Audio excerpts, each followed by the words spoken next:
Hello, hello, hello, hello. Hi, everyone. Welcome back for our third, number one, two, and three installment of our financial summit with Life Changing Christian Center. We are trying to change lives. And if y'all didn't know, you need money to make this kingdom work, y'all. We need some money. We need money for our outreach, we need money for our homes. And God, I heard something very funny today. Well, it was actually yesterday at dinner with some colleagues. One of my colleagues is from Europe. She's from Germany.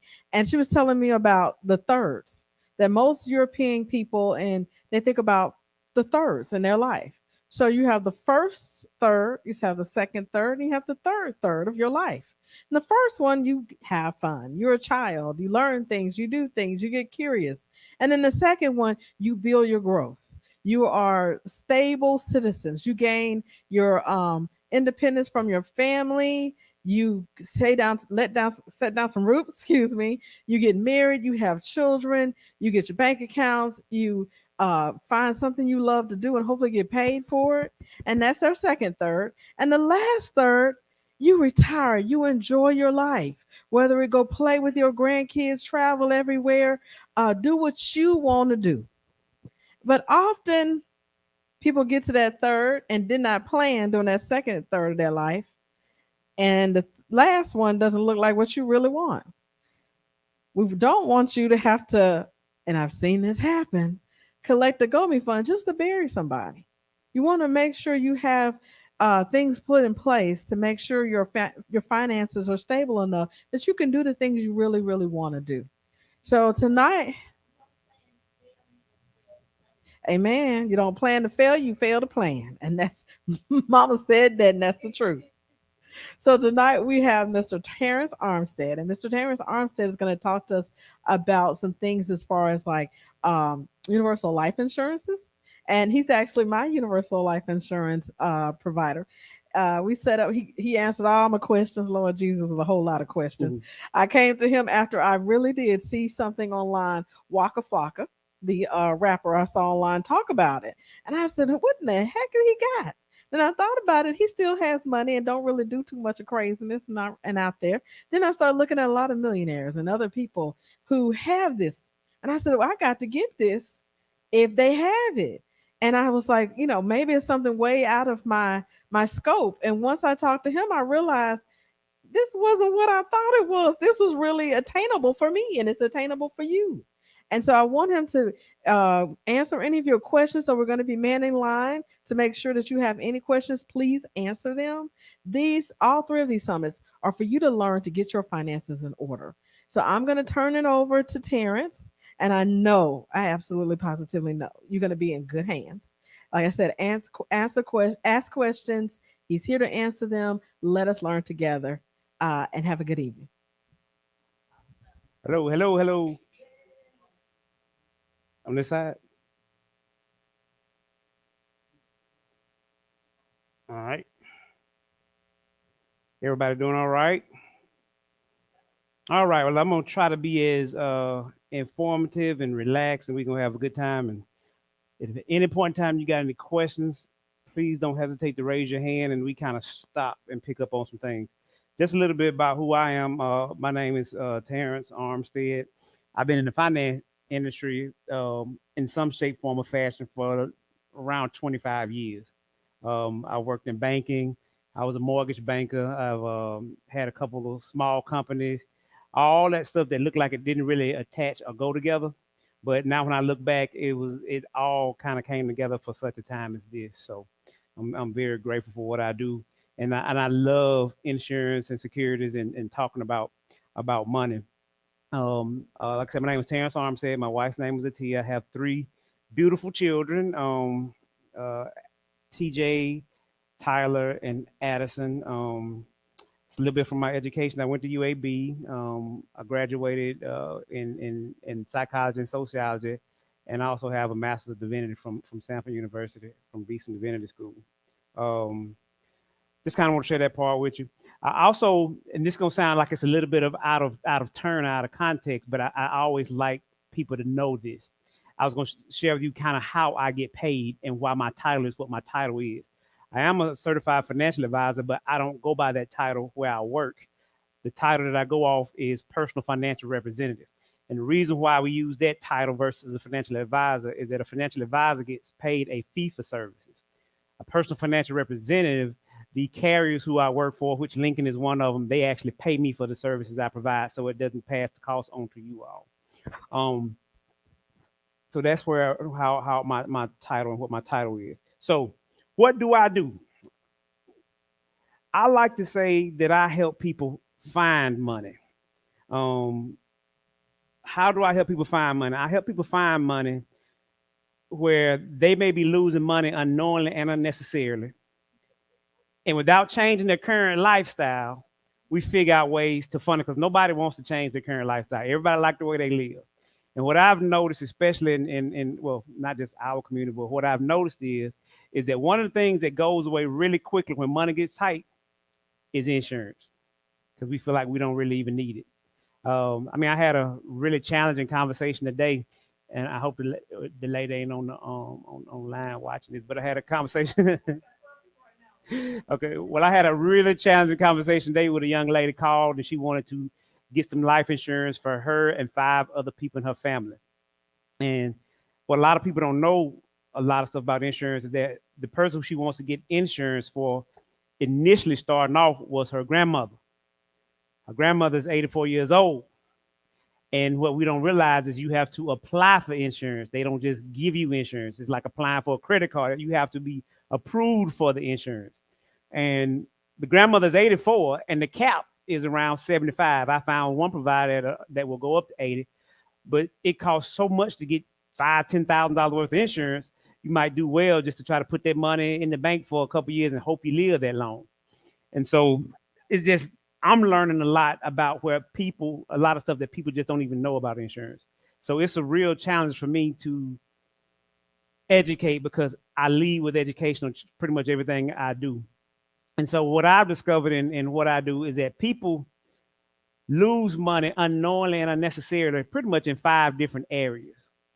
And these five areas are how you pay your taxes, and I'm gonna lead by a little bit of education before we get into the insurance part of it. How you pay your taxes, how you fund your retirement accounts, how you pay for your kids' education, and how you pay your mortgages. And the last one is how you pay for major capital purchases. And a major capital purchase is something that you can't pay for in full with your regular monthly income, like the hot water heater go out, or the air conditioner break down, or the car gets towed up. So did y'all get those? I need to repeat them. Okay. How you pay your taxes, how you fund your children's education, how you plan for retirement, how you pay your mortgages, and how you pay for major capital purchases.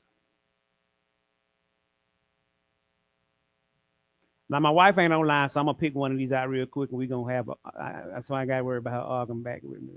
So we argue about the mortgage, and I'm probably gonna say something here about mortgages that people might not say. I don't agree with that, but I'm gonna give you a little idea about mortgages, and because we bought another house about 3 years ago, going on 3 years ago, and kids go to Alabama City School. We live right by the new big beautiful high school they just built and all this other kind of stuff. And my wife believes that we are 2 games away. If we lose 2 games, we're gonna lose all our property value in our house. So then I ask her, because I don't plan on being there forever. We got a 24-year-old, an 18-year-old, and a 12-year-old. 18-year-old, he's graduating school this year. We don't know where we're gonna be. The house is gonna be too big for us. So I ask her, as long as I ask all my other clients, I say, if you make extra payments, and just follow me. And so let me back up because this is a question that I like to ask people first before I even get into all of this. And so y'all listen to me when I ask this question. If what you thought were to be true was not true, how soon would you want to know? Right away. Keep that in mind as we talk about everything we talk about now, because I like challenging people's thought process. If what you thought to be true or not, how soon would you want to know? Okay. So back to the conversation talking about me and my wife. So let me ask y'all three questions real quick about paying off your mortgage. If I pay extra payments on my mortgage, does it make the value of my house go up? If I make extra payments on my mortgage, does it make my payment go down? Let's stick with the question. If I make extra payments, does it make my payment go down? Even if you pay extra interest, it don't make your payment go down. It don't make your payment go down. Your payment's still the same. You just making extra payments. And then if something were to happen, like I lose a job or something, and I need to access that money quickly, can I get to it? Well, why am I paying it off?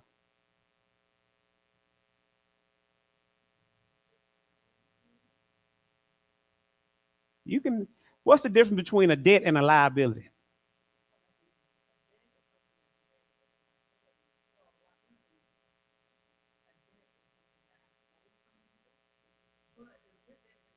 Yep. If I can sell it and pay it off, I don't consider it to be a debt. I consider it to be a liability.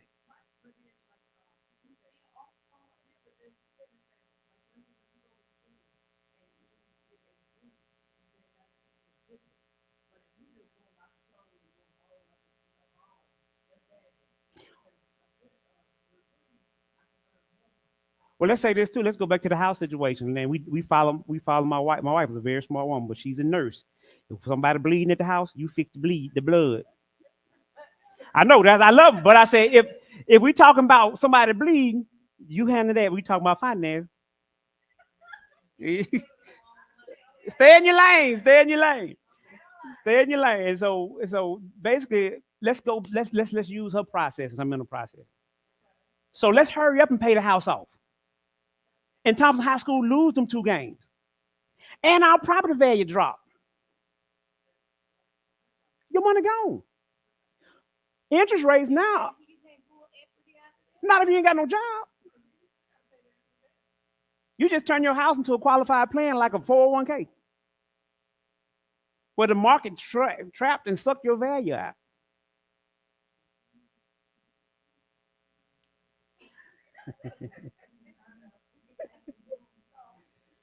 So what if there was a way that you could put something, that extra money that you're paying to hurry up and pay off this mortgage, into something that's going to create a higher rate of return? Let me ask you this question. This is how I really, this is how let's say you owe $300,000 on your house, and you just won something, so you got $300,000 in the bank. You just won $300,000, lawsuit, lottery, I don't know, whatever it is. You got $300,000 came up. Would you go that next week and take that $300,000 and pay your mortgage off? Well, why would you do it in slow motion? Nothing is wrong with it. I'm not saying nothing is wrong. But what we're trying to do is we're trying to expand our thinking about how to be more efficient with money. Right now, the last 5 6 years, interest rates was 2.5 3%. You can't get that nowhere. To me, that's free money, and I'm not going to do it in a mortgage. I'm going to put in something like an IUL or something like some other UIT or something else that's giving me 5 to 6% of return. For the money I'm making off of that, I can pay off my mortgage if I wanted to, because I'm creating something that's giving me a higher rate of return. What's happened to us is we've been so conditioned in gotta pay off my house, gotta pay off my house, gotta pay off my house. And I'm saying that's not a bad thing. But I'm still asking the same question: what if there was a way for us to be more efficient with our money and do things a little bit more differently?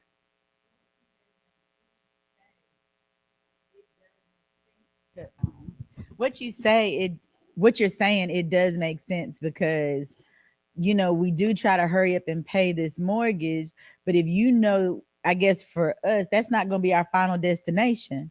So why would you put all your money into that? It's just like a car note. If you know you're not going to have that car for the rest of your life, why would you give all these extra car notes just to say it's paid off, Yeah. just for it to be something?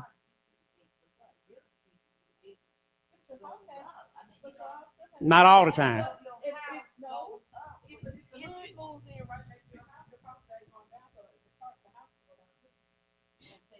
So say you got a house for $200,000, and the hood moves in right next door. So Let's you go to got Inslee. Go to Inslee right now. You got all these big, beautiful houses over in Inslee where all these people live in these big, beautiful houses.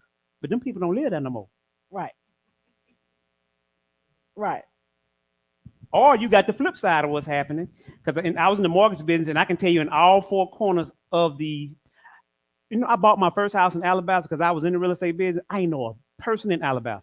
But I had did some reading, and at that point in time, 25 years ago, Alabama was the fastest growing city in the country. I was following the money.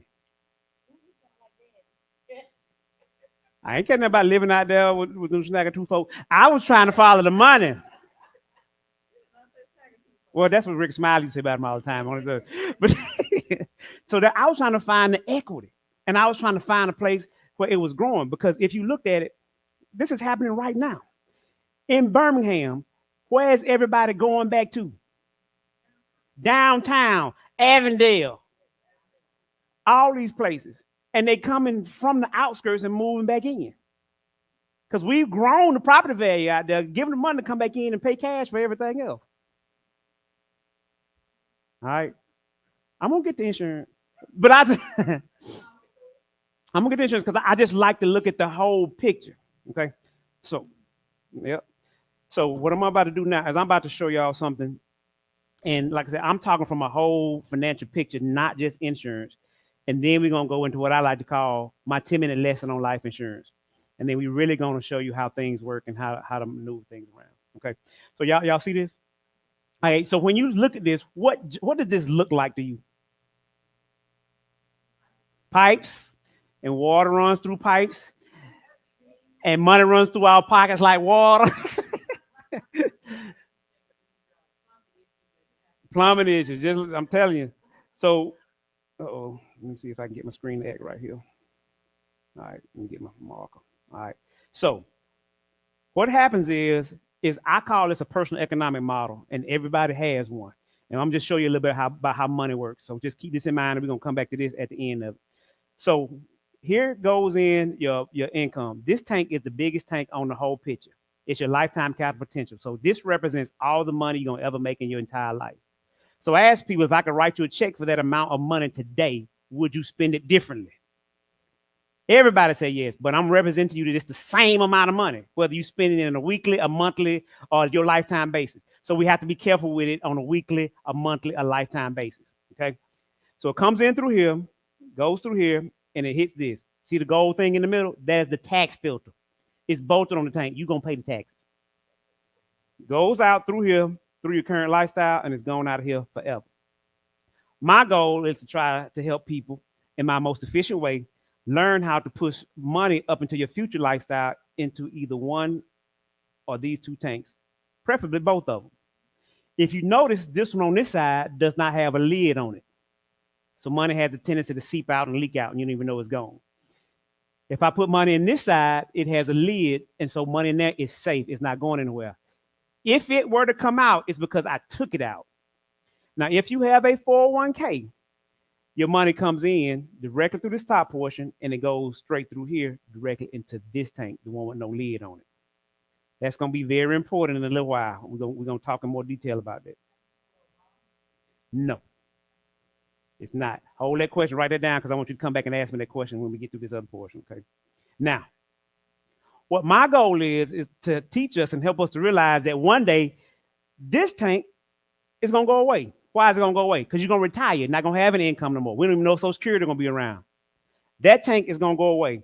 So I want to try to help you to be in what we like to call position A. What position A says is, I have enough money in both of these tanks to last me for the rest of my life, but adjusted for inflation. Inflation goes up about 3% per year. So I need to have enough money. Because what is our main concern that most of us worry about? Having enough money to last us for the rest of our life. All right? Adjusted for inflation. So is it going to be enough? All right, so now I'm about to jump into some insurance, and this is where it's going to get really interesting. I go back. We're going to come back. That picture's going to show back up at the end. All right. So y'all see that blue line down at the bottom? All right, so now we're talking about insurance. So there's a minimum amount that you can pay for insurance. I'm gonna use $500,000 for demonstration purposes. Okay. So there's a minimum amount that you can pay for $500,000 worth of insurance. There's also a maximum amount that you can pay for that same $500,000. How many of you knew that you can pay two different premiums or three or four different premiums for the same amount of $500,000 coverage? A lot of people don't know that there's different premium payments that you can pay for that same coverage. So the minimum amount is determined by the insurance company. Who do you think determines the maximum amount that you pay for that same $500,000 other than your own personal pockets? Other than you. Other than you.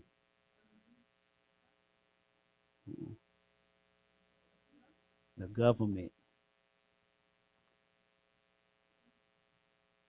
Because back in the day, y'all read the book about the Rockefellers and how they say that. Back in the day, there used to not to be a limit on how much you can put inside of a life insurance policy. And the powerful thing about it is that you could. I'm actually. Mm-hmm.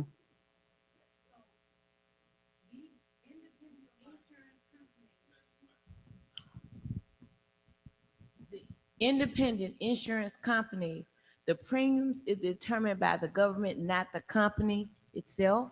The minimum is determined by the insurance company, but the government determines the maximum amount that you can put inside of it. And all this going, I'm telling you, we're gonna muddle through this, and at the end you're gonna say, "Oh, now I understand when I get to the end." But but ask your questions. Keep going. I'm just, how is the government involved in private insurance, in the private insurance sector? I mean, if you're representing let's say Allstate, you're Yeah. representing Allstate, then how is it that the government will get in there and Taxes. determine? And I'm gonna show you in a second with taxes how they're doing it with taxes. Because back in the day, they didn't have limits, so you could put money inside of an insurance policy and grow.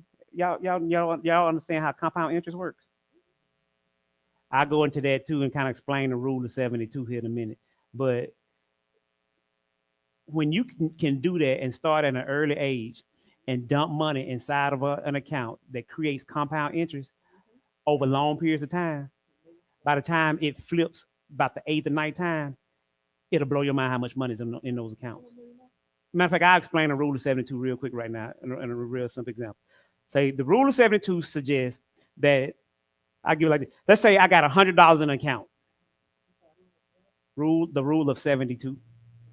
Let's say I got $100 in an account. The rule of 72 says if I have $100 in an account and I have a 1% rate of return, how long will it take for my $100 to turn into $200?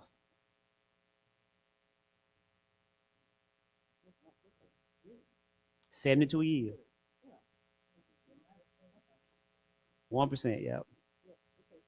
So if I got an account that giving me a 2% rate of return, how long will it take?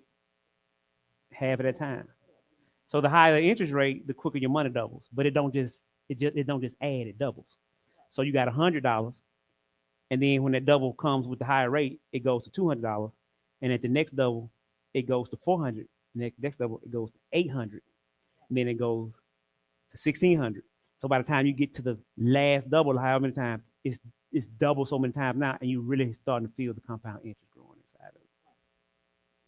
So that's how the rule of 70 works.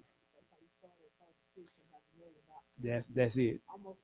Or start at 2 years old, because basically, does anybody know how old you have to be for somebody to put a life insurance contract on you?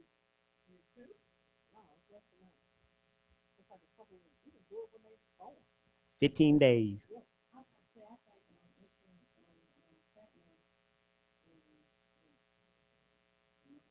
Yeah, 15 days old, you can put a life insurance contract on them. And I'm gonna show you how that's beneficial. I'm gonna give you an example.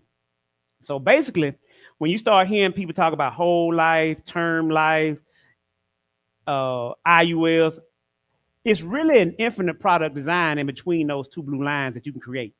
So what I do is I spend time taking you through a full questionnaire and asking you all these questions about what do you want it to look like, and we a VUL, it could be a whole life, it could be a term life, it could be whatever we desire to be, but we have to grow it to make whatever fit for you.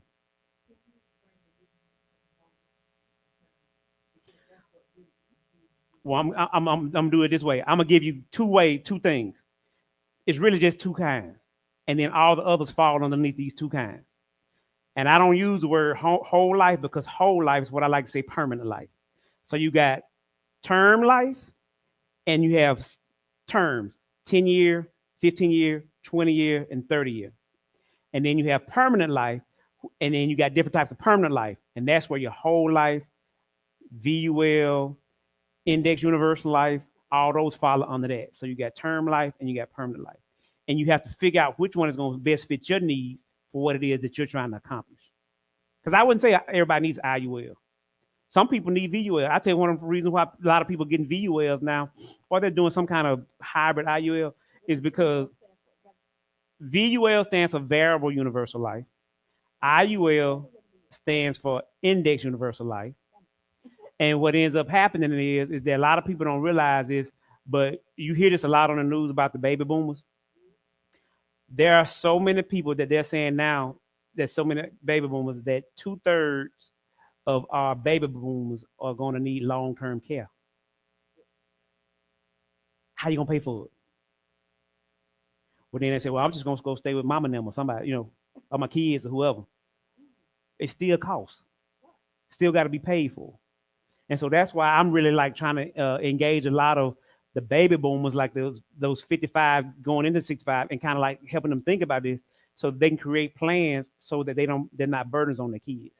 I mean, my parents are dealing with it now. My mom's mother's still alive, and they are having a difficult time because she wants to stay at the house, and so they all switching in and out. And I mean, they had to take her to the hospital 2 days ago. She just got out this evening. My grandmother. So long-term care is really something that's real. So basically, there's an infinite product design between whole life. It's an infinite product design. We have to figure out what's for us. So this is where we start talking about in the 1980s. In the 1980s, the government started passing laws limiting how much money you can put inside of a life insurance contract. Can you guess why? That's part of it, but I mentioned it earlier in the conversation that I was having. What do we have? What do we not have? What in your retirement? What do you not have very much of anymore? Pensions. Oh yeah. You know what? I was grandfathered into the pension. I made the cut when Most people don't have pensions. They don't. They got 401ks, right? And it's not that the 401ks are bad, but I'm explaining to you why, what's going on with it. This good, but that's where we go find money that we may be losing unknowingly and unnecessarily. So they start limiting how much money you can put inside of a life insurance contract to force people into 401ks or qualified plans. That's another name for 401k, is a qualified plan. So here's the difference between a life insurance policy and a qualified plan. A qualified plan, your contributions are made before taxes. And a life insurance policy is made with after-tax money. In a qualified plan, there's a government limit on how much you can put in there a year. They limit you on how much you put in there. In a life insurance policy, there is no limit on how much you can put in there if you structure the life insurance properly. You get tax-deferred growth on both of them, but in a qualified plan, all the proceeds that you put into it is 100% taxable. In a life insurance policy, all death proceeds are received 100% tax-free. If you have $1 million life insurance contract on you and you pass away, your beneficiaries get $1 million. Government can't touch it, no tax at all. If you put money inside a qualified plan, it's a 10% penalty on it if you touch it before age 59 and a half. And this is where the trick comes in. It's actually, you get taxed twice.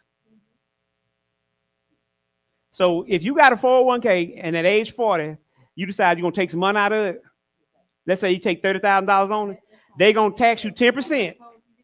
And then whatever your annual income is, that $30,000, they're going to add it to the back of it at the end of the year and tax you again. So when people be telling me they borrowed money from their 401k, I'm like, ooh, no, put it back. 20% total, 10 on the front, 10 on the back. Yep.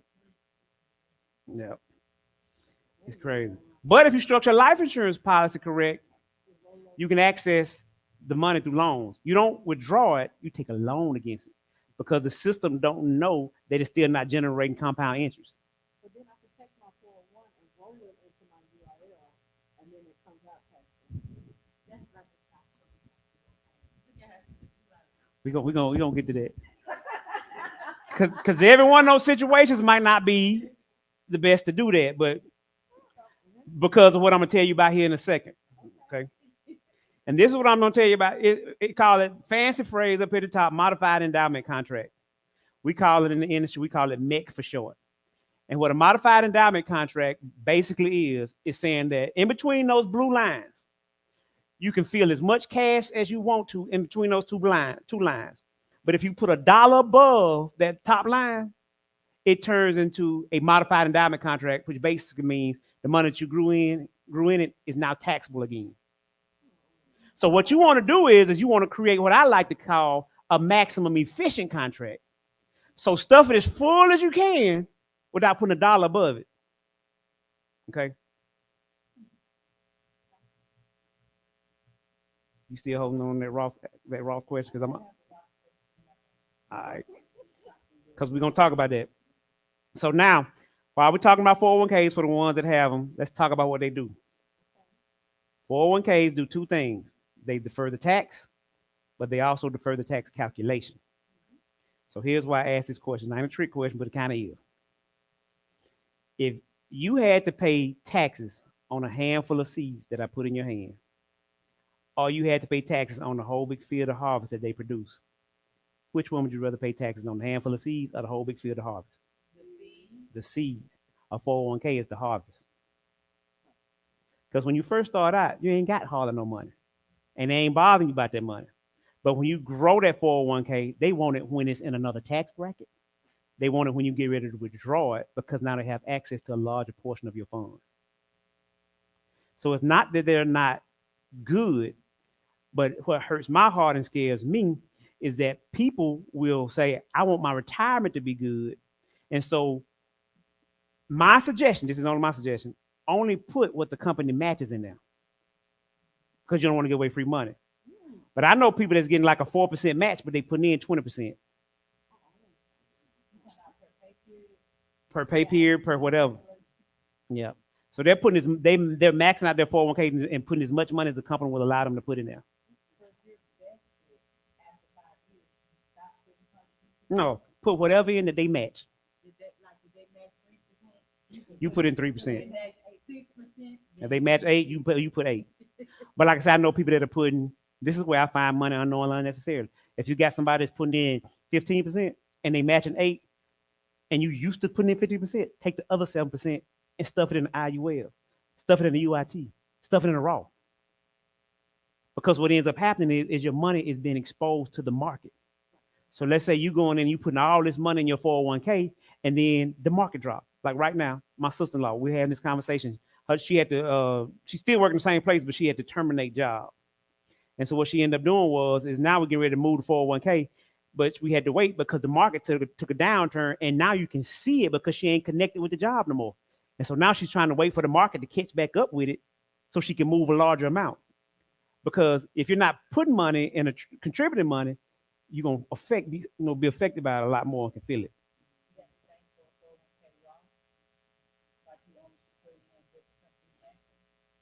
Yep. And well, in actuality, you limited on how much you can put inside of a 401k, inside of a Roth anyway. With a Roth, you're actually limited to between $6,500 and $7,000 a year as an individual. You can't put more now. And what I'm going to do is to keep that question because I'm going to show you what you can do inside of a IUL that can mimic a Roth, but it also gives you the protection too.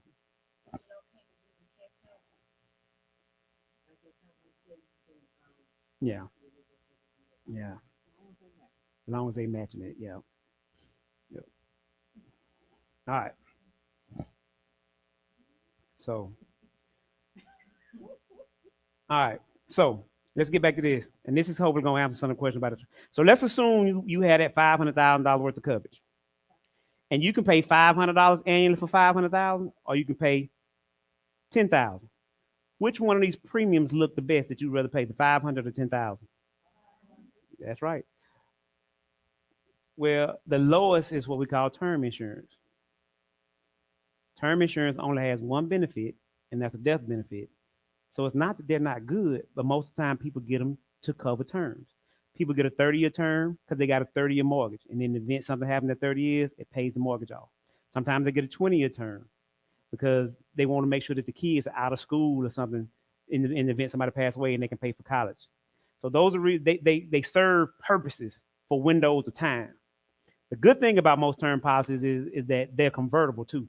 So if you got a term policy and you have a heart attack, say you got the term policy when you're 30 years old and you got a 30-year term.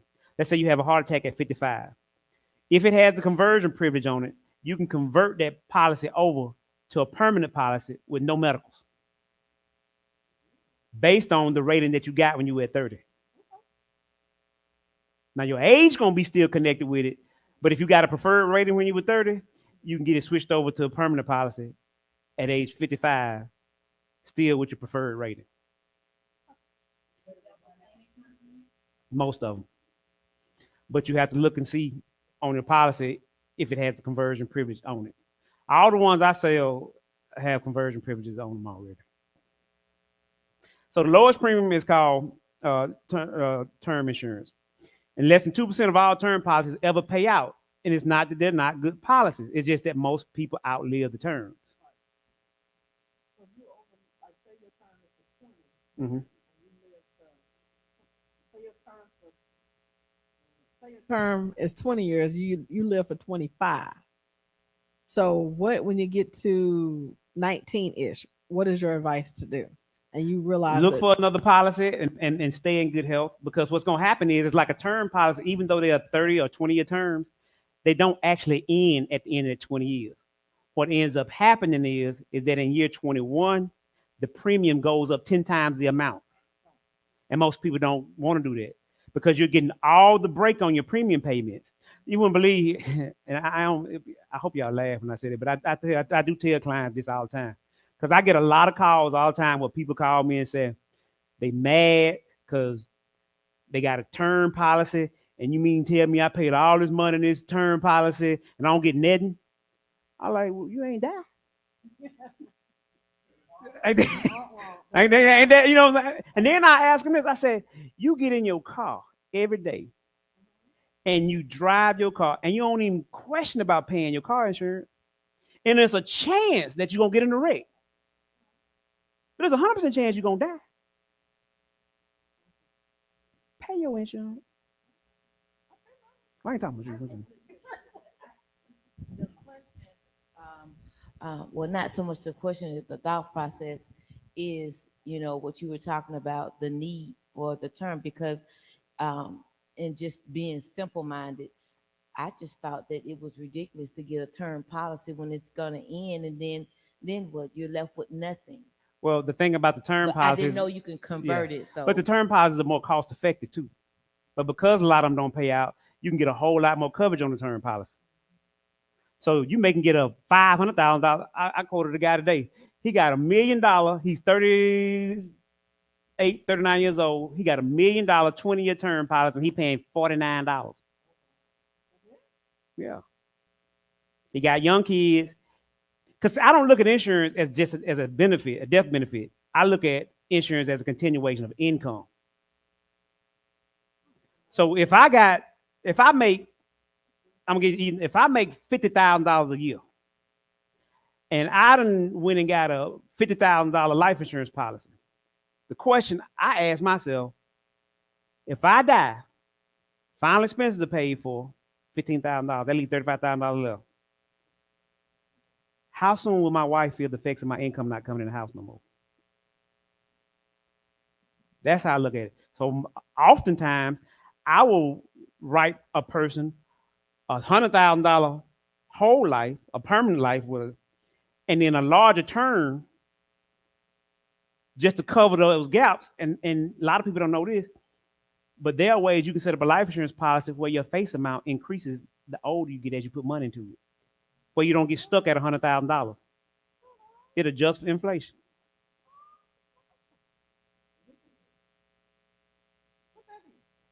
What you got? I think so. I gotta go back and look at that. So Let's forget about insurance. Let's talk about benefits. So if I was putting my money in anything, I want my money to give me something that's going to give me tax-deferred growth. I'm going to want tax-free distribution where I can get it and not be taxed on it. I'm going to want a competitive return to where I'm putting something and it's giving me money back. I'm going to want to put it somewhere where I can put as much into it as I want to or that I can afford to, and then have any other additional benefit attached to it as well. And I want to be able to collateralize that money to where I can put it in there, borrow against it without actually touching the money. I also want my money to be safe, where it's not at total risk to the market. I want where it's not losing money in case the market were to drop. I also want guaranteed loan options, so no matter if my credit toe up, I can go borrow some money. I also want unstructured loan payments to where I pay it back like I want to. Like I'm not afraid, like a car note, if I don't pay my car note, they're gonna come get my car. I want to be able to pay it how I want to pay it. I want to be able to have what my favorite phrase is: liquidity, use, and control. I want to be able to control how much I put in it, change my premium payment. If I don't want to pay it this month, I call and say, hey, I want to skip this payment for this month. I want to be totally in control of it. And I want to have deductible contributions to whatever I'm putting into it, I can actually get a deductible contribution. Okay.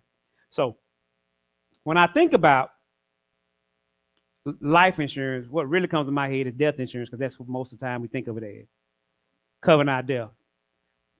But what if there's a way where we can really create life insurance where you can get 11 out of these 12 benefits and you don't have to die to get it? Would that be something y'all be interested in taking a look at? All right. So we're back here at this screen now. You can take a picture if you want to. And I'll make it as big as I can.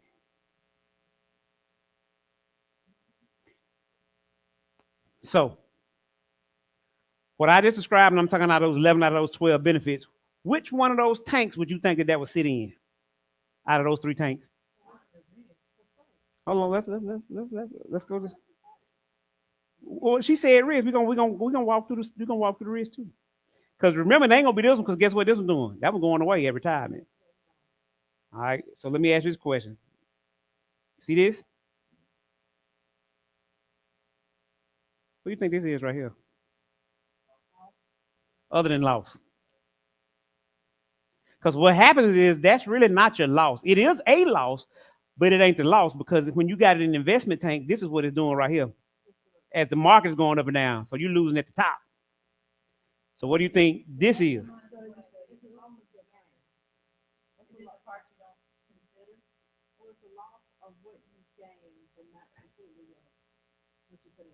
What did I say went in there? In the first part of the picture, what I said, what went in that tank? 401k money, investment money.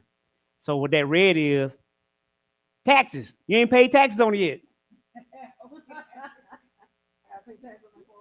So a lot of people, they look at their 401k statement, and they like, man, I got $600,000 in it. You don't. Because you have never paid taxes on that money. And so if you're in that tax bracket, 33% of that is the government's. Especially depending on what tax bracket you're in. And so you have to figure out ways how to seep it out. So it's actually going to be in this tank over here. What I'm talking about. Now, remember I did not say term policies were bad. I just say they serve a different purpose. If you can't afford a permanent life insurance policy, get the biggest term you can to make sure that you at least serving the purpose of protecting what you're trying to protect. Because life insurance is a product of love. You're doing it because you want to pass love on to somebody. It's for the people who do it. And so it's in the saving tank. And so whatever other way, and I mentioned this earlier, is that you can grow money underneath your death benefit as your death benefit increases and adjusts for inflation, and have access to some of this cash at the same time. Questions, concerns, online, any questions? What it was that meant like 11 out of the 12? What is it that will give you the 11 out of the 12? Cash value insurance.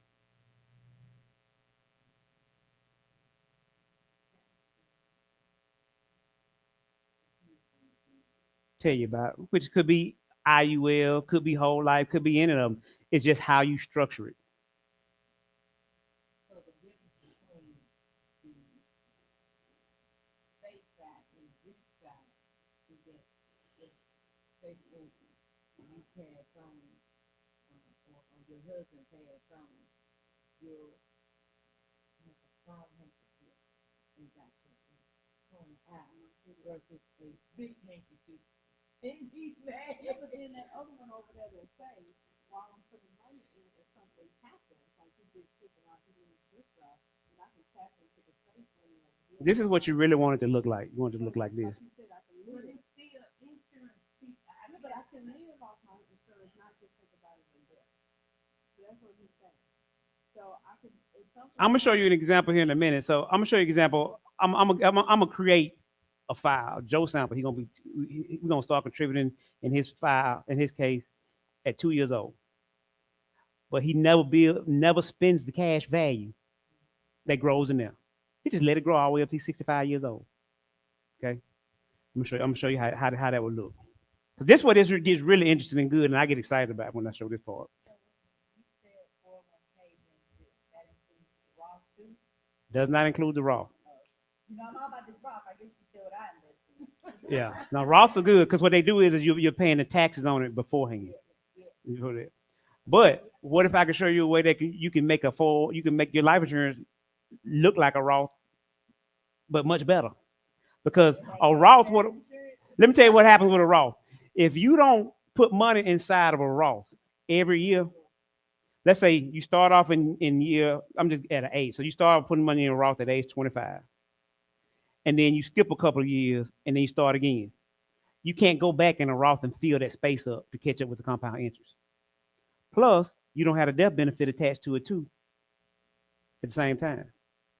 But with what I'm about to show you, let's say with this 2 year old, you only put the minimum in there all the way up to they were 20 years old. But then you came in to a handful of money. You can go back all those 18 years you missed and dump that money behind you and catch back up with 18 years of compound interest in one swoop. I'm gonna show it to you because I know I ran a lot of stuff together, but I'm gonna make it real simple. Let me create one real quick right here.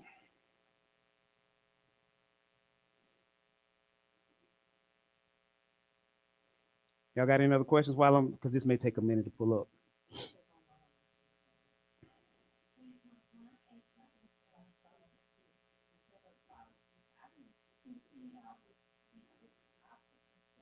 I just say I need some life insurance.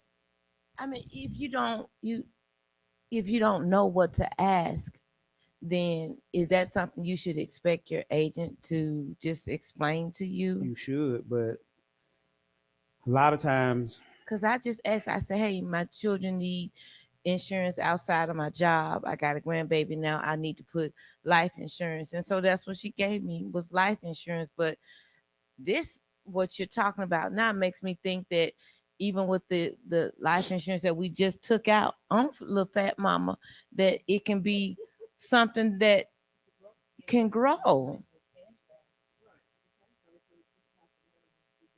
older.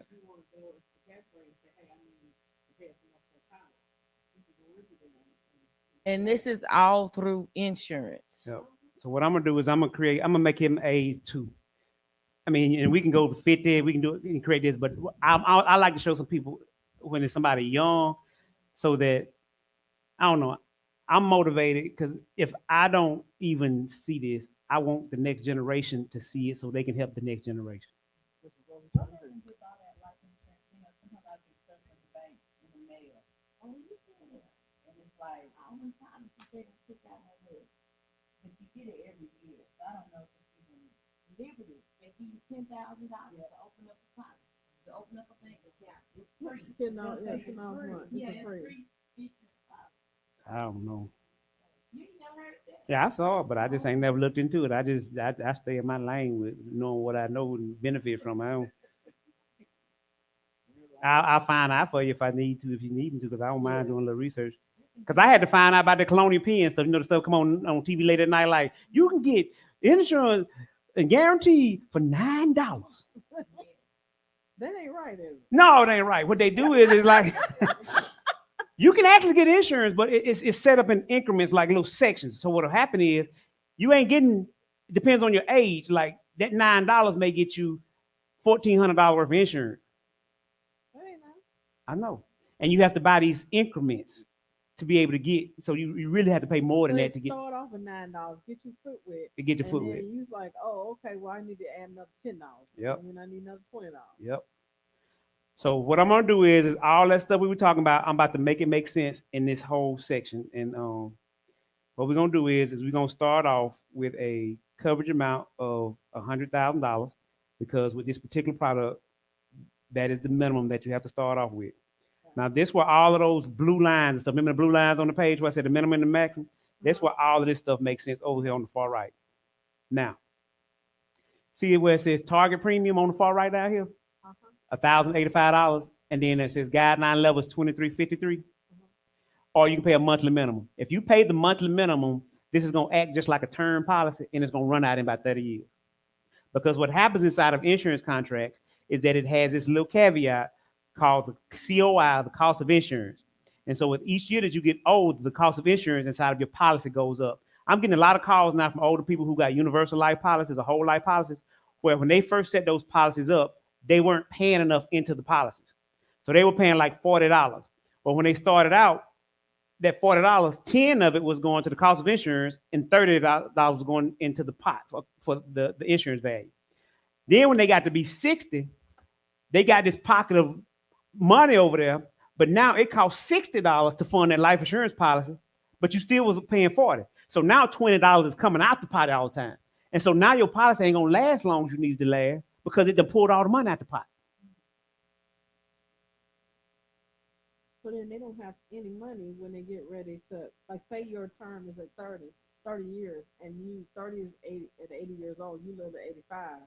So that means you got 5 years where you really not covered. Well, you better go on and die one. I mean, Or die. yeah. In order for the benefit to pay out. So if I die at 79, I get the $1 million, whatever. Yep. That's in the pot. Yeah. But if I die at 81, 82, I don't get nothing.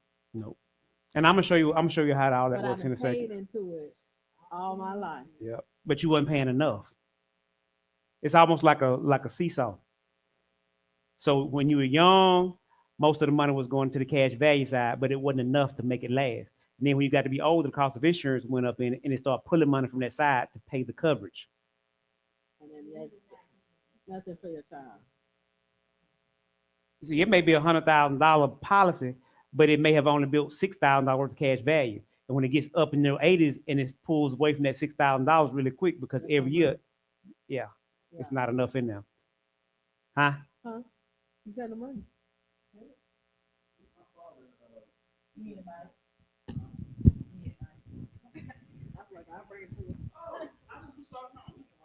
Oh, I'm good.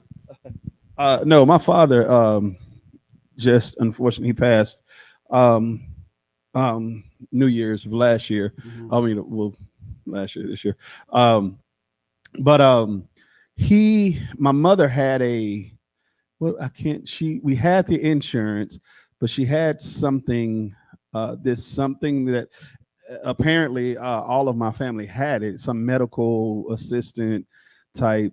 It was a big deal. However, when they sent him home on hospice, all of the benefits that she was supposed to receive, she didn't receive not one of them. And she had paid, and she to this day, of course, that's all she talks about. She said, I know I've put thousands and thousands of dollars into that benefit, but it was so much red tape that and when he passed, it was horrendous. But it was I was just kind of wondering if that was what you were talking about was the same thing, because she said she put so much money, like thousands and thousands. She said well over $10,000 into this policy of whatever it was. I wish I knew what that was so I could research it to make sure that didn't happen to anybody else. Yeah, well, she said because she told all my family to get rid of it because she said it wasn't a bit. But I'll find out what it was and let you know. Yeah, I'd love to know. I'd love to know. these people that have been paying on policies for years, and you've actually the amount of money that you've paid have really surpassed what the policy is, what's worth the cash value of the policy. I mean, what is it? What can they do? I mean, I I don't get that. If we're paying money, and I'm looking at the amount of the policy, $15,000, and you paying $100, $200 a month for a $15,000 policy, you're gonna quickly catch up and pay that $15,000. Then what? Or you might not have it, depending on when you got the policy. On a $25,000 policy, if you got it when you were young, you probably paying $13 a month, and it take a long time to catch up to $25,000 if you paying $13 a month. That's why I try to get in front of as many people as I can, because, like I said, in our community, I worked with 14 different books of businesses, and I don't want to make it a black and white thing, but it's like, out of those 14 people, agency owners I worked, the only agency owner that was black had a book of business of $25,000 life insurance policy. And the other 13 who were all white, they had big, huge life insurance policies. They might have been term, but they still were huge life insurance policies. So they're going to pay out. But what happens is that we don't think about it like that. When I was 25 years old, I thought the same way. We got married at 25, and we went to go get some life insurance policy, and they asked me how much I wanted, and I said, I don't want no big life insurance policy because she ain't finna run off with no young man and spend all that money I done died for. Now the older I get, I want to get as much insurance as I can because I want to pass on to the next generation as much as I can. But you don't think like that as a young person. And that's why I was saying I hope there's some young people tonight that I can talk to so that they can see this and understand this, because 25-year-olds don't ever think they're going to die.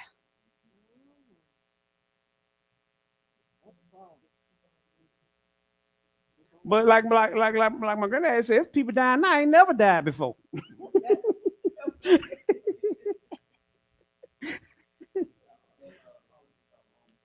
Long-term care. So it was a long-term care policy, and it didn't pay out. And see, I was talking about the long-term care policies earlier. That if they're structured properly, they really are great policies. If they structured properly. How big was the policy? And see, that's part of it too, because the long-term care policies, sometimes they have like a 10-pay where you pay into them for 10 years and don't have to pay anything anymore. But it has to be enough inside of the policy to have grown to be able to pay the long-term care to the nursing home or whatever facility that needs to be paid.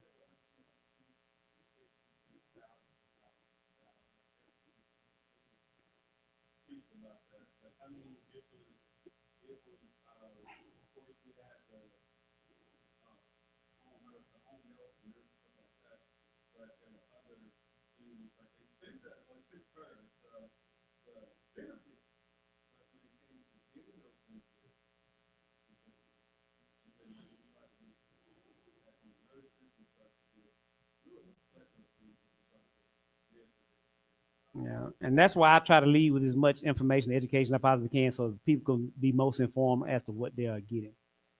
Because I honestly don't believe that insurance companies are trying to rob people. I just think that sometimes we may not do our due diligence in reading all the fine print to make sure that we're getting what we need. And most of the time, we don't be wanting to pay for it. We don't be wanting to pay.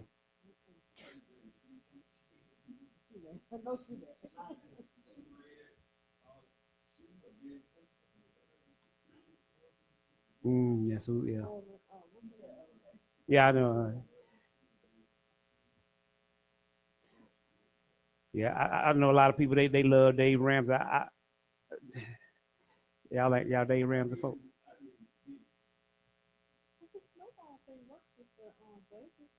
Oh, some things are good. I think it's great.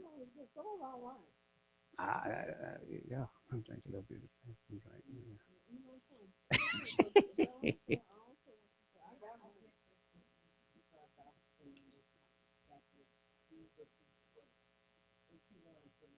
what you want to look like. Because I never tell anybody what you need. What I do is you tell me your story, what you want to accomplish, and I build it for you. And then I say, this is how we're gonna get the way you want to do. And if we can afford it, that's the way we go. But if not, let's do this because it does give you some coverage.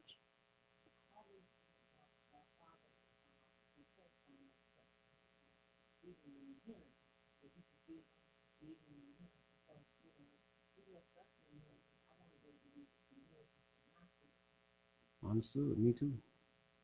So I'm going to explain in IUL, and then I'm going to take any other questions that y'all may have just on how it works. And I'm writing this on. I made the dude name up. His name is Joe Sample. We just going. His folks got this policy on him when he was 2 years old, and I'm going to really demonstrate to y'all the laws of compound interest and how they work. So this is what the numbers really make sense over here on this right hand side in this bottom. So like I was saying, if you paid the monthly minimum of the $45, it'll act like a term policy. I say at least fund it at the at the $1,085 on an annual basis if you want it to at least work and grow value.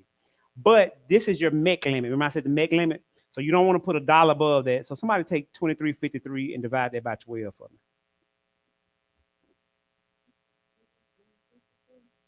What is the 2353? $2,353 divided by 12? 196. And so I like even numbers, so I'm gonna say 195. So what we're gonna do is we're gonna put $195 in this account, and we're gonna cut it off at age 65. Well, he ain't got to pay a insurance payment past 65 no more, even if he lives with 100.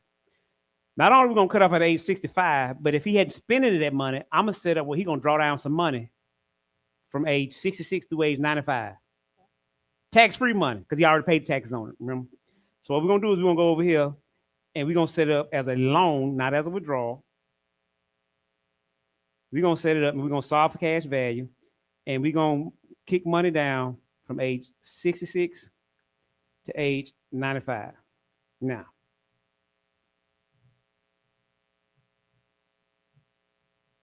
I'm gonna show you two different screens and how this works. So I'm gonna show you this right here. And then I like the other screen. So you put $2,340 in there. This is the account value. This is the money that you have access to right here. This amount over here is the actual death benefit. Now remember, we started off with $100,000. Automatically jumped to $115,000. Now, as you see, when he's at age 30, you got $148,000 in the account value, but you got $372,000 in the death benefit. Let's go to age 50. At age 50, you got $646,000 in the cash value. Yes. But your death benefit is $1.2 million. Now let me show you where it really starts to look good. I'm gonna switch screens and show you this right here. This is where it really breaks down, where it just comes to life to me. Okay.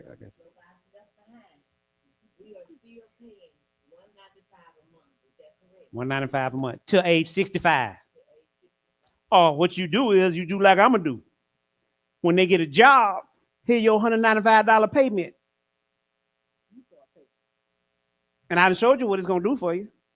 So now you got a 401k at work, and you got this life insurance policy that I've already created for you before you even have kids. All right. So check this out. This way it really gets good to me. All right, y'all see those numbers? So check this out. You paid $195. Uh-oh, something ain't right.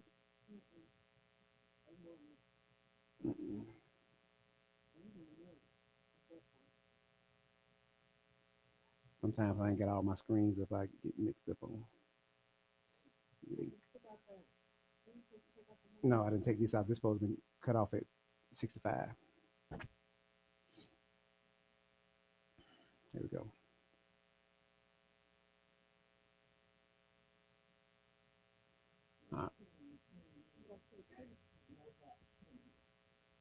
All right, here we go. Now, let's go to page 3 and take a look at this. This is it, because I knew this number was too big. So what we did was we put $195 into this account for 63 years. In all, for those 63 years, you only paid $147,000. But from age 66 to age 95, you can draw down $138,000 tax-free money a year.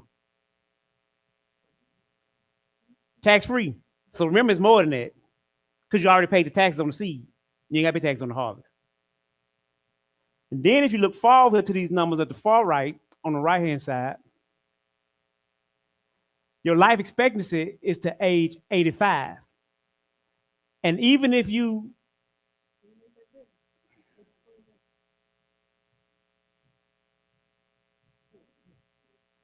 so up to life expectancy, which is age 85, you still got $1.4 million to pass over to your kids.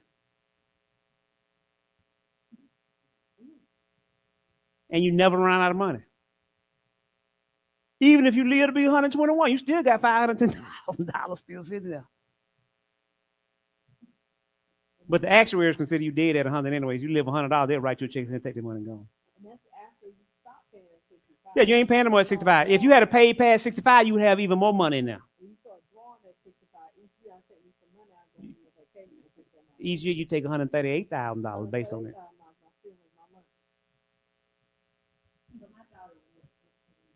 Yep.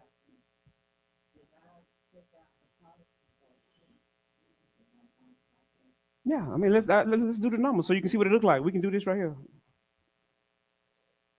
Let's go back here, and let's make Joe Sample 15.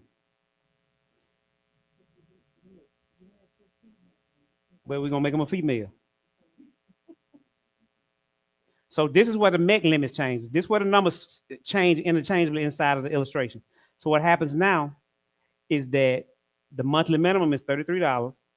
The MEC limit now is $26.47. So $26.47 divided by 12, what's that number?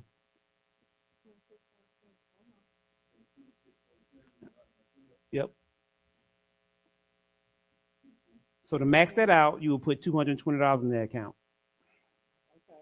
Now, it's not going to look as big because you lost 13 years of compound interest, but it still looks good.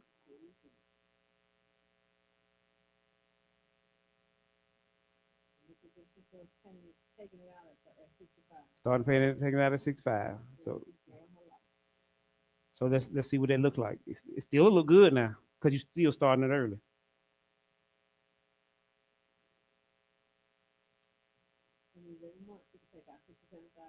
Every year. Yep. So you put 220, you have a living bin of $67,000, and that's how much money, and you never run out.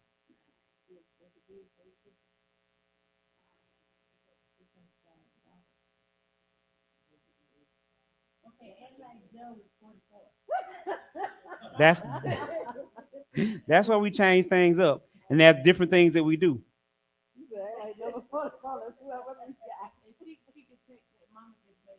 Yeah.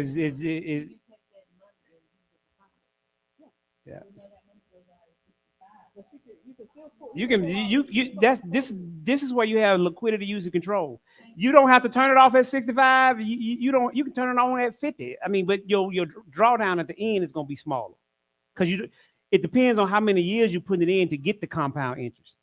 So if you start late and end early, you have a smaller window of time to grow the compound interest.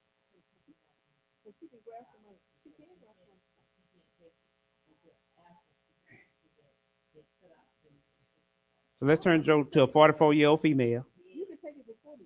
You just don't have enough when he gets to the end of 65. Or if she decides to take, say I don't want to take out 20,000. I take out 20,000, but then say I win some money, and I want to put the $20,000 back. I put it back with the compound interest. All right. So what we're gonna do? So 26.40 a year.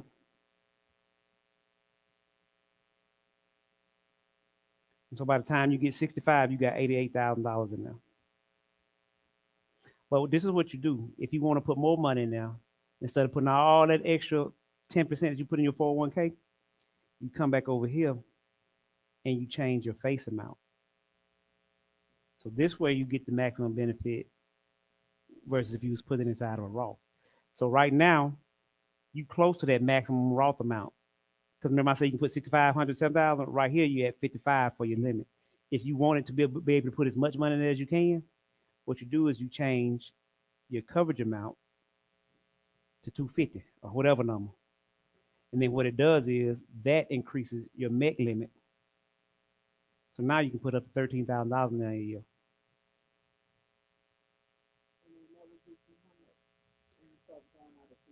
Depending on how much you want to put in there, up to the 13,000. So you can put $1,000 of money now.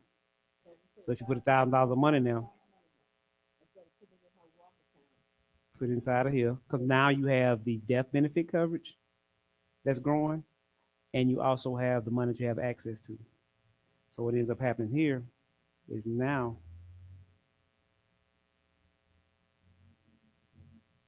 you're putting $12,000 a year now. Now at age 65, you got 409,000. Guess what you think the average amount that a person has inside of a 401k is? The average regular American. $89,000. And we play with it too much because we always borrowing against it, putting it in there.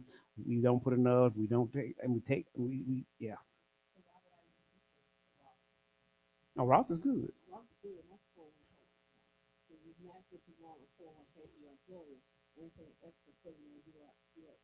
Yeah. What I'll do is keep it Roth, put money in that because, like I said, you creating two different buckets. But at the same time, if you decided that, do you have any life insurance outside of work? Okay. Okay.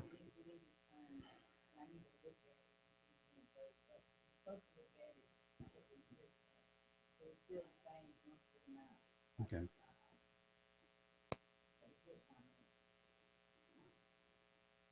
Yep.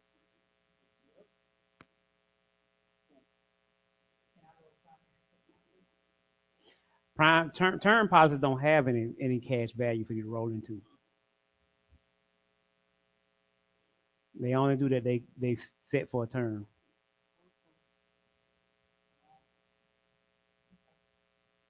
But like I said, I think term policies are good. They serve a purpose.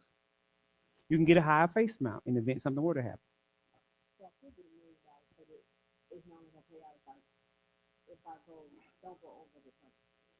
Or yeah, or if you pass away in that window of time.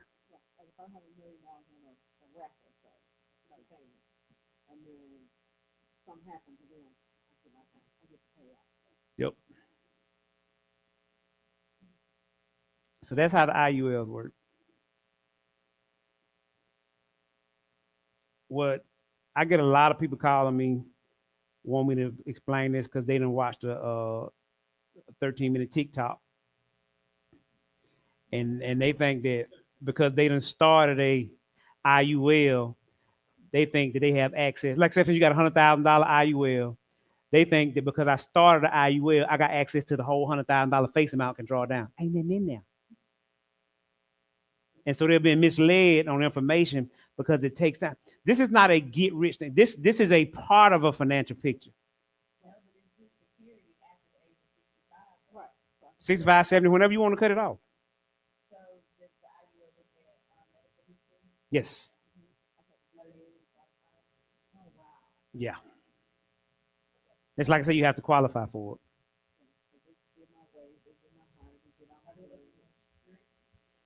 Let me tell you something. In COVID, in the middle of COVID, if you wasn't Superman or Wonder Woman, you couldn't hardly get nothing.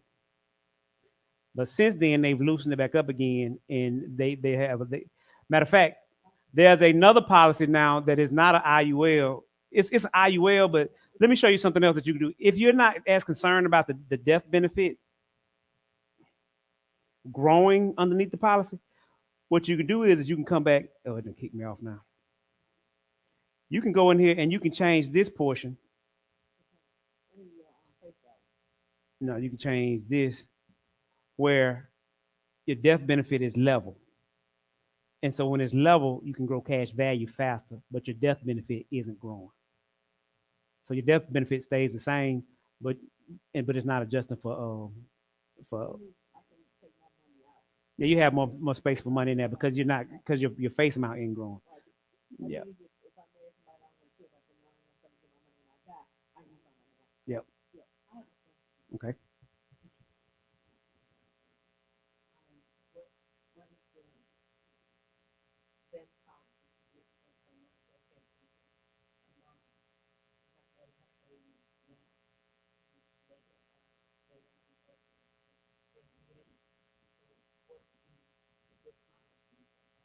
So right now, I don't have a policy that goes past 75. The issue age is generally up to 75. Yes, please. I always tell people if you have a policy, keep that policy, whatever it is, until you can see something better. But now, what I'm doing too, a lot of people. I got a lot of people that got policies that they got when they were really young, and they have a lot of cash value in them. And I'm doing what's called 1035 exchanges. So I had a guy, he just retired from UPS or something like that, and he had a $100,000 policy. He had about $30,000 of cash value in his policy, but he wanted more coverage. So I moved him from a $100,000 policy to a $250,000 policy, took the $25,000 out of his life insurance policy and created a new life insurance policy, and took that money and did what they call 1035 exchange and paid his premiums up. So his premium stayed the same and he got a higher face amount. Matter of fact, he ain't got to pay premiums for 5 years if he don't want to.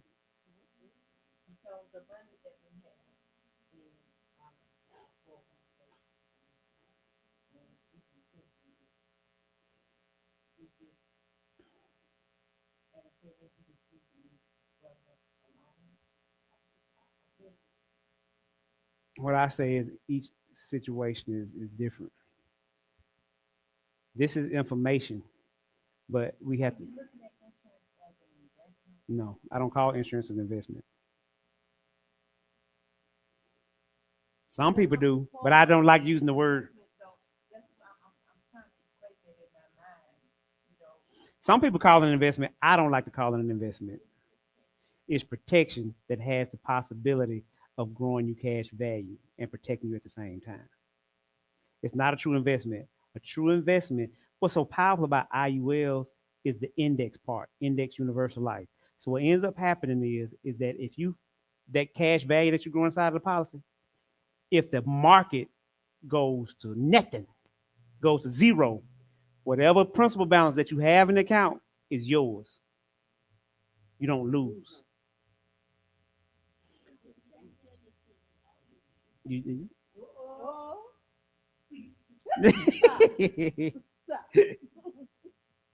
But if the market, but if the market goes up, your money goes up. yeah, So if the market has a 5% increase, got to keep some stacked to the side. so then you have a compound interest of 5%, so it keeps going up. The market goes up. See, this particular one right here, it's going to give you a fixed rate of 3.5% all the time, no matter what the market is doing.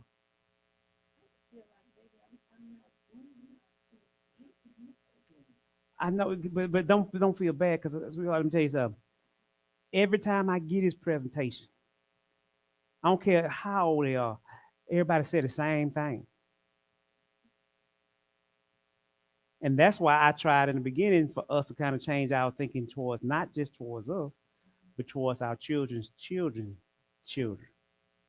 And they're right, Pastor.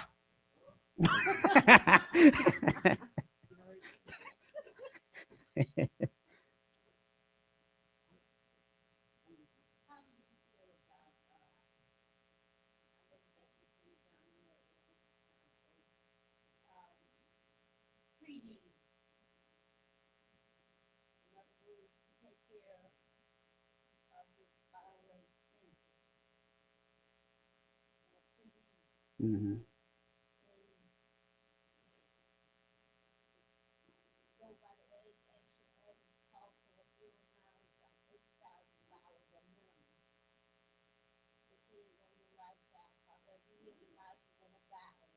Mm-hmm. I think those are good policies. The only thing now that my mind is changing more the more I learn is that's all it takes care of. Yeah, take care of funeral costs, and I want to leave something behind. But if we can't, I think that's still a powerful thing to do is to not to leave that burden on somebody else.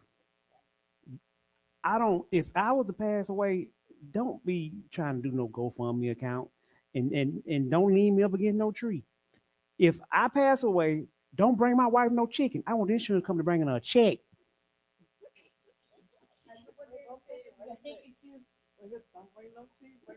Don't bring no chicken, bring a check.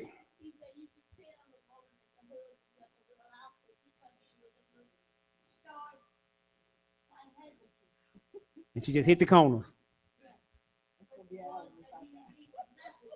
They be hollering. I'm telling you. Any questions?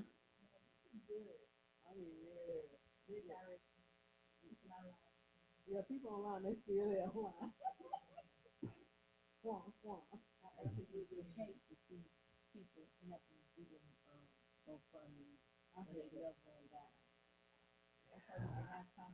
Well, I never finished the conversation about the lady today about the five people that she want to write policies on.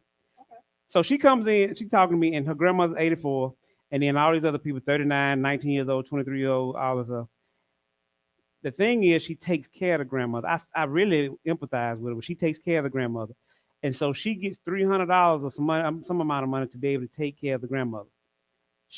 Her thing was she was wanting to take that money to be able to pay for a life insurance policy for everybody. But because, and I was going to try to write her something, but because she couldn't write anything for the 84-year-old grandma, she said, I ain't doing nothing. And I'm like, but all y'all might die. Don't die. I mean, y'all need something. And I sat there and I pleaded with her. And sometimes I get a little too connected with trying to make folks see stuff. And I said, don't get your feelings in it too much. Just back away. Because on the other side, I've had an opportunity. I don't even say it's an opportunity, but it is an opportunity. It was a privilege on some degree of delivering a death benefit check to a family. It was surreal. It was different. It was $100,000, and it was the wife that died, wasn't the husband. And he didn't even know how to accept the check. He didn't even. But the fact of the matter that she thought enough to protect, you know what I'm saying? He didn't know what to do. But it to me, it put the whole thing in perspective, and it's changed the whole way I talk about insurance. Because I've seen the effects of it.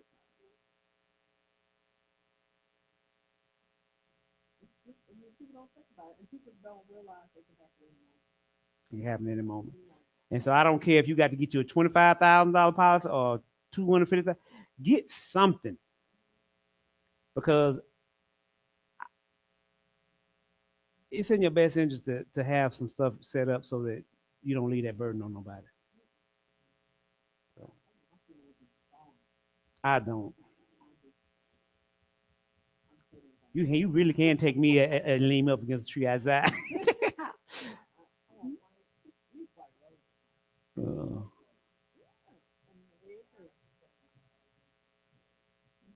Any questions? Anybody got any more questions? Yeah, I leave some cards too. For the people online, my name is Terence Armstead. My email address, it looks like I work for Allstate. My email address is tarmstead, TARMSTEAD, the number 3 at allstate.com. Yeah. Or you can just look me up on the Allstate, Terence Armstead, TERENCE, Armstead, like Zenora did. And still my pictures outlined. No, just